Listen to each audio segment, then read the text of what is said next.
দেশ জুড়ে জারি হয়ে গিয়েছে নাগরিকত্ব সংশোধনী আইন। বাংলাদেশ, পাকিস্তান, আফগানিস্তান, মায়ানমার থেকে বিতাড়িত হিন্দু, শিখ, বৌদ্ধ, জৈন, খ্রিস্টান ধর্মাবলম্বীদের নাগরিকত্ব দেবে এই আইন। 2024 সালের 31শে ডিসেম্বরের আগে যারা এসেছেন তাদের এই নাগরিকত্ব প্রদান করা হবে। নাগরিকত্ব পেতে আবেদন করতে হবে অনলাইনে। গতকালই সে কথা জানিয়েছিল কেন্দ্রীয় স্বরাষ্ট্র মন্ত্রক। তবে কোন ওয়েবসাইটে সেই আবেদন করতে হবে তা জানানো হয়নি। আজ সকাল থেকেই সেই পোর্টালের লিঙ্ক প্রকাশ করেছে স্বরাষ্ট্র মন্ত্রক। এই ওয়েব পোর্টালেই আবেদন করতে হবে নাগরিকত্বের জন্য। কেন্দ্রীয় স্বরাষ্ট্র মন্ত্রকের পক্ষ থেকে বিজ্ঞপ্তি দিয়ে ওয়েব পোর্টালের লিঙ্ক জানানো হয়েছে। সেই ওয়েব পোর্টাল থেকেই কেবলমাত্র অনলাইনে নাগরিকত্বের জন্য আবেদন করতে পারবেন শরণার্থীরা।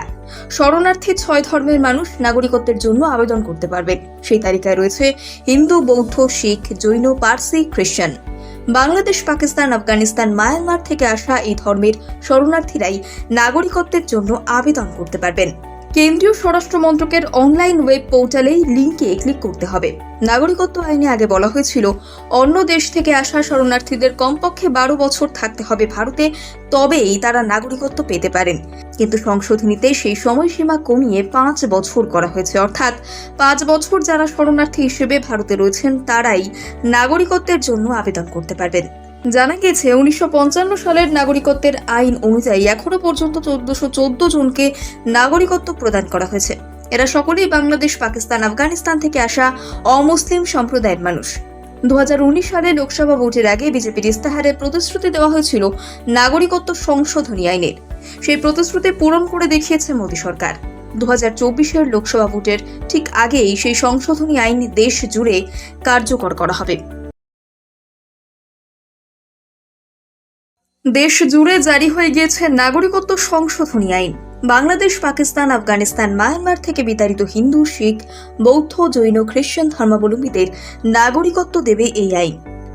2024 সালের 31শে ডিসেম্বরের আগে যারা এসেছেন তাদের এই নাগরিকত্ব প্রদান করা হবে।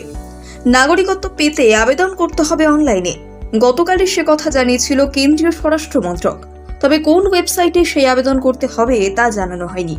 আজ সকাল থেকেই সেই পোর্টালের লিঙ্ক প্রকাশ করেছে স্বরাষ্ট্র মন্ত্রক।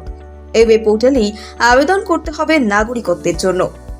কেন্দ্রীয় স্বরাষ্ট্র মন্ত্রকের পক্ষ থেকে বিজ্ঞপ্তি দিয়ে ওয়েব পোর্টালের লিঙ্ক জানানো হয়েছে। সেই ওয়েব পোর্টাল থেকেই কেবলমাত্র অনলাইনে নাগরিকত্বের জন্য আবেদন করতে পারবেন শরণার্থীরা। শরণার্থী 6 ধর্মের মানুষ নাগরিকত্বের জন্য আবেদন করতে পারবেন। সেই তালিকায় রয়েছে হিন্দু, বৌদ্ধ, শিখ, জৈন, পার্সি, খ্রিস্টান।